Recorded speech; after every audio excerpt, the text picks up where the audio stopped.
Good Friday morning, everyone, and welcome into today's daily Bible reading for September the 15th. Today we are reading together in 1 Kings chapter 20. 1 Kings chapter 20, which is going to give us some details about some unknown prophets. You might remember from yesterday where we read about Elijah and feeling as if he was all alone.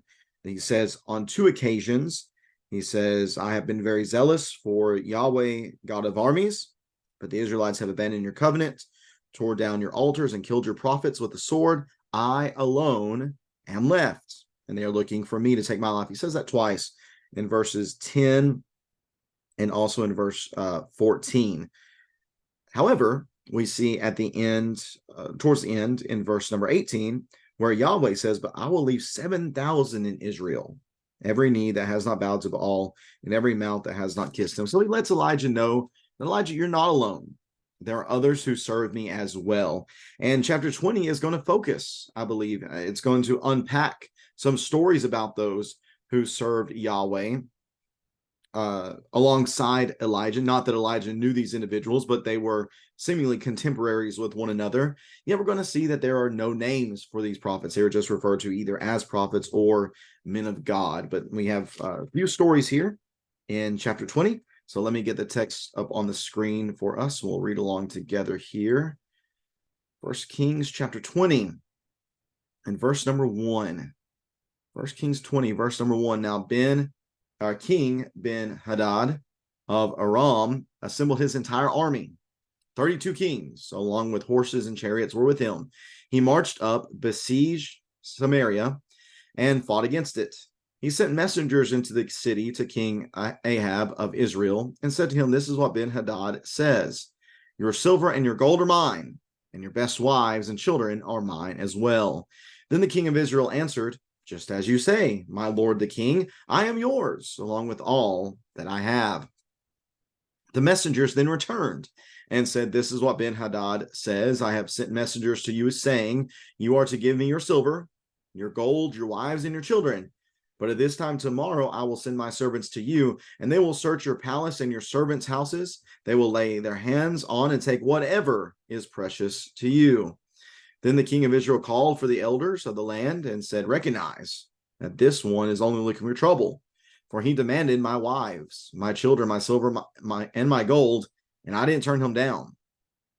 All the elders and all the people said to him, don't listen or agree. So he said to Ben-Hadad's messengers, say to my lord the king, everything you demanded on your first, or everything you demanded of your servant the first time, I will do. But this thing I cannot do. So the messengers left and took word back to him.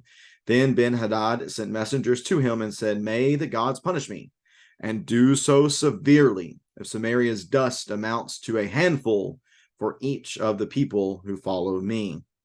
The king of Israel answered, say this, don't let the one who puts on his armor boast like the one who takes it off. When Ben-Hadad heard this response, while he and the kings were drinking in their quarters, he said to his servants, take your positions. So they took their positions against the city.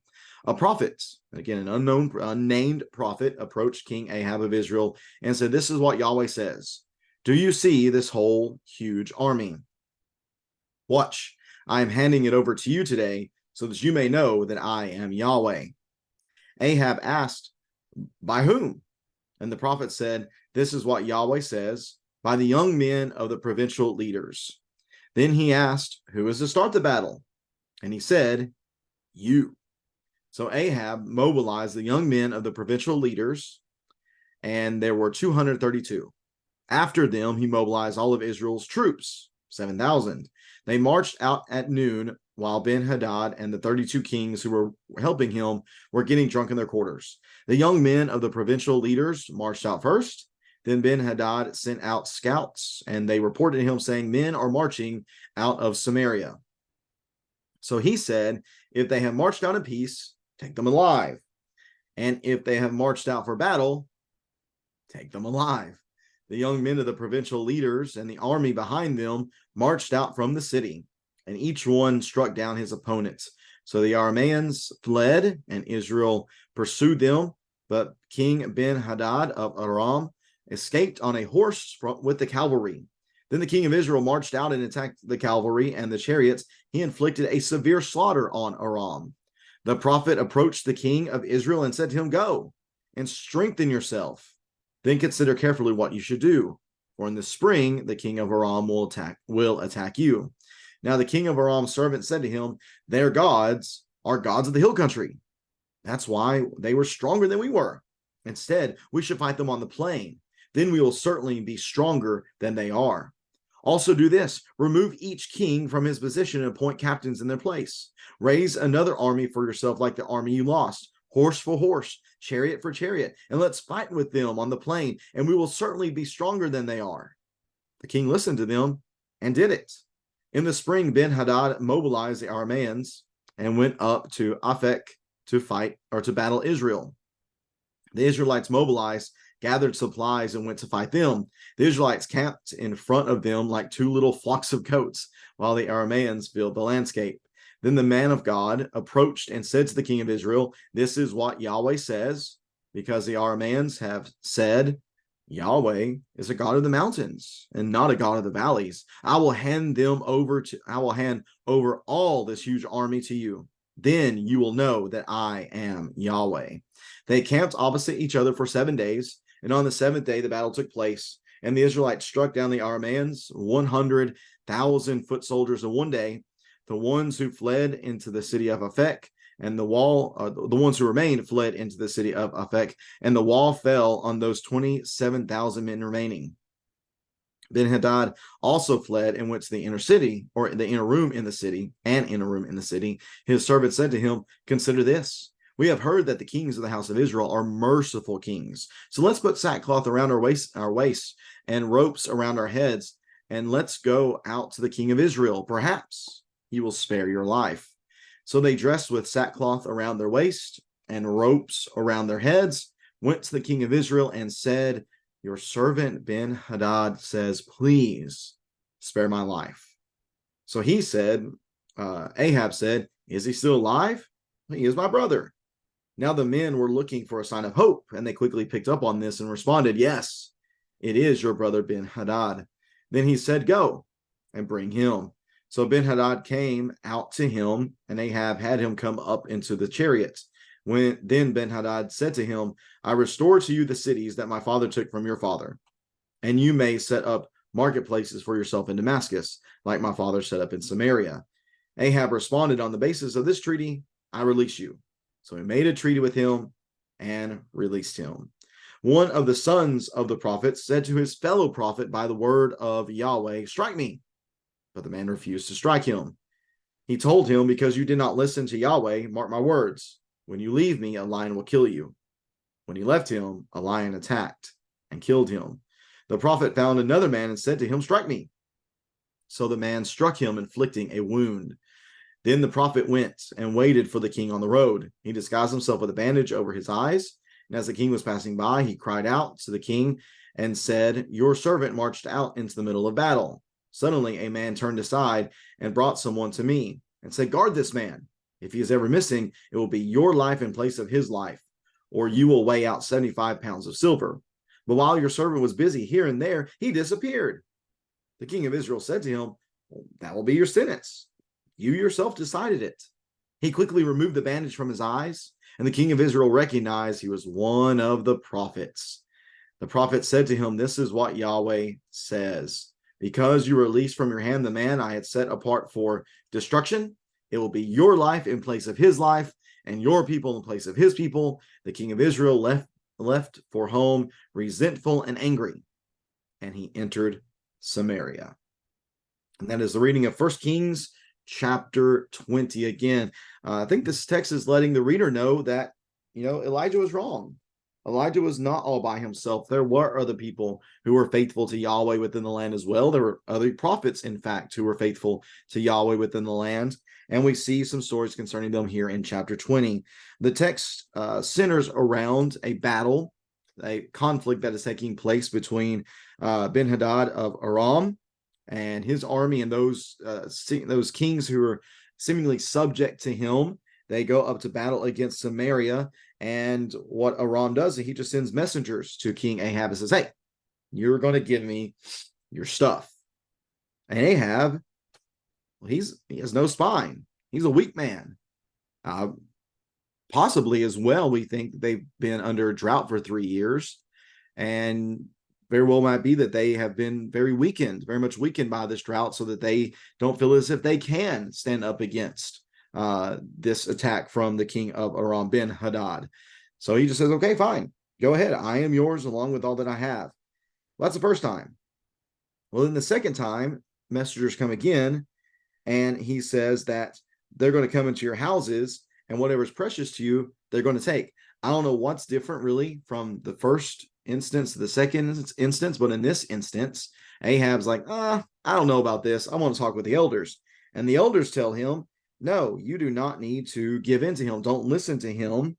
Don't agree to what he's saying. So Ahab kind of bucks up a little bit, grows a little bit of a spine, and says, you can go to your king and say, yeah, I'll do the first thing, but your second request, I'm not going to go that far. I'll just do what is first. Well, whenever Ben Hadad hears this, he's obviously upset. He says, well, may the gods punish me and do so severely if Samaria's dust amounts to a handful for each of the people who follow me. I'm going to have more, I'm going to have a greater army that Samaria has dust. And I'm going to show them the power that I have over them. They think they can try to stand up to me. They think that they can just neglect my command. I'm going to show them that's not going to happen. But Ahab then comes back at him and says this whole thing, don't let the one who puts on his armor boast like the one who takes it off. Our modern day idiom here would be, don't count your chickens before they hatch. Don't count your chickens before they hatch. That's what Ahab says. Again, all of a sudden, Ahab has a little bit of a backbone. Very interesting as to why that is the case. So whenever Ben Hadad hears this, he hears this while him and his other kings are drinking in their quarters. He says, all right, guys, we'll go ahead and get your positions and let's get ready to fight. Well, there's a prophet who comes to King Ahab, and he says, you see this whole army, but God wants you to know that he is going to hand over to you as a sign that he is Yahweh and that he is the God that you should serve. Well, I was like, well, who's going to fight against this army? He says, well, the young men of the provincial leaders. Okay, well, who's going to really instigate this battle? And the prophet says, you're going to do this. So he does. He goes against the young men of the provincial leaders. It's only 232. And then he also mobilizes what Israel has as an army, which is 7,000. So we're looking at 7,232 fighters. And he basically takes his positions to fight against the forces of Ben Hadad. Now, whenever this is told to him and his other kings, you can see the liquor, the alcohol, really shining through here. He says, well, if they march out in peace and take them alive, and if they march out for battle, take them alive too. What? That doesn't make any sense. But the drunk guy normally doesn't make much sense. Anyways, they go out to fight. And surprisingly, it is Israel. Well, surprisingly to Ben Hadad, not to us as the readers and not to the original recipients. That's what they're looking for. They're looking for Yahweh to give a victory because he said he was going to. And that's exactly what happens. The Arameans flee from Israel, and Israel pursues them. Ben Hadad ends up escaping as well, and they continue to pursue even the cavalry and the chariots. And the text says that Ahab and his forces were able to inflict a severe slaughter on Aram. The prophet comes back to Ahab and says, listen, go and strengthen yourself, because you need to know that in the spring, the king of Aram, he's going to come back. So you better be ready. And that's exactly what ends up happening. Those who were the servants of Ben Hadad come to him and they say, listen, this doesn't make any sense. The only thing we can come up with is the fact that their gods are obviously gods that have the power in the hills and the mountains. That's where they have their strength. But it is our gods who are more so better in the plains and the valley. So what we need to do is we just need to move this battle to a place that's more conducive to the power of our gods, because that's the ancient Near Eastern cosmology. The way they understood gods and spiritual forces was that they were geographically located. That's why you have the gods that belong in this particular land and the gods that belong to this particular land. And yet you have Yahweh, who they don't understand, is the God of the whole earth. So whether we're in the hills, whether we're in the valleys, whether we're in the plains, no matter where it is, God is the one who's powerful. They obviously do not understand that. And God takes great offense to their misconception of who he is, thinking that his power is limited just because of a geographic location. So they end up going to war against them again, and yet the man of God comes back to Ahab again, the unnamed man of God, one who was serving Yahweh besides Elijah. He's thinking he's the only one to hear more again, and he says, "This is what Yahweh says, because the Arameans have said, the Yahweh is a God of the mountains, not a God of the valleys. I will hand over all this huge army to you, and then you will know that I am Yahweh." So here is God in his mercy and in his kindness continuing to allow Ahab to see just how powerful he is and how he is the one who is alone worthy of being worshipped.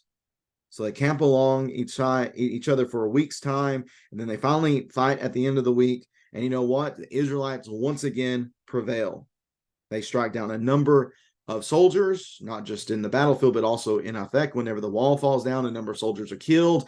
Ben-Hadad retreats into an inner room within the city, and he's stuck there. He has no other recourse except once his servants say, "Well, we've heard that the Israelite kings are pretty merciful. So maybe if we make ourselves look all pitiful and we go with big watery eyes and our tail tucked between our legs, maybe he'll be merciful to us." They give it a try, and Ahab, the true fool that he is, he gives into it. He extends mercy to Ben-Hadad. Ben-Hadad makes some concessions before him, and Ahab lets him go. He failed to finish the job. He failed to finish the job, Ahab did. That leads us to the final section, where we have a strange scene, I would say, where one of the prophets goes to a fellow prophet by the word of the Lord. I think that's what's key here. And he says, "Strike me," but the other prophet refused to do so. Well, in refusing to strike him when he has spoken by the word of the Lord, by the word of Yahweh, what has he in essence done? Well, he has disobeyed Yahweh himself. So for this disobedience, because he did not listen to Yahweh, he's going to die. And that's what ends up happening. After he leaves there, a lion ends up killing him. So he finds someone else, and he is willing to strike him. And all this was done in order to set up this object lesson, you might say, for Ahab. This prophet goes near the battlefield, and he waits for the king on the road, and he gives them the story about how, I was given this prisoner, and I was told, you better keep this prisoner under your guard, and if you let him go, then it's going to be your life, or it's going to be at your cost. Well, I was messing around here and there, and he disappeared. I don't know what happened to him. What's the deal here, king? Should I have been beat? And Ahab says, well, yeah, that's pretty obvious that your sentence is what you decided by your actions. Here's the thing, Ahab doesn't know this is one of the prophets. This is very much a Nathan and David type of scenario. This is a Nathan and David echo for sure, with a few details changed. At that point, the man pulls off the bandage and reveals himself as being one of the prophets. And the text tells us that Ahab recognized him as one of the prophets. And he said, "Ha! You told on yourself. You judged yourself, Ahab. You released the man from your hand that Yahweh had set apart for destruction. And it will be your life in place of his life, and your people in place of his people." So the king of Israel left for home, resentful and angry. He entered Samaria. He knew that he had judged himself by the verdict he had rendered to the story of this prophet. Again, this is the rich man, poor man, and his little ewe lamb. This is Nathan and David all over again. This is this prophet and Ahab story that fit his situation exactly, and he made the right judgments, but in do so unknowingly judged himself too. So how many times have we seen now that Ahab is going to be judged, that he's going to suffer for his sins and rebellion? We've seen that on a number of occasions so far, and we're going to continue to see that once we get to the end of this text of 1 Kings. We'll actually finally see the death of Ahab take place. So we'll be looking at chapter 21 tomorrow, which is we'll probably call it a pretty well-known story of Naboth's vineyard. and Ahab's treachery, and really, I should say Jezebel's treachery towards this poor man. We'll read about that tomorrow. If you have any questions or comments about this text, please feel free to leave that in the comment section below. Again, the main focus for me is as the readers are reading through this, the original readers and ourselves, as we're reading through this text, Elijah says, I'm all by myself, but God says, no, you're not. There are others who are serving me as well. And now we get some stories about the good work that they've done. May we never think that we too are all alone. There's always somebody else working. And here's the thing, you don't necessarily have to know their name. You don't necessarily have to know their name. We don't know the names of these prophets, yet they served Yahweh well. They served him faithfully, and to a great result. Evil is judged. Let's never forget, we are not alone. Thanks for tuning in today, everyone. Have a great rest of your Friday. Take care, and God bless.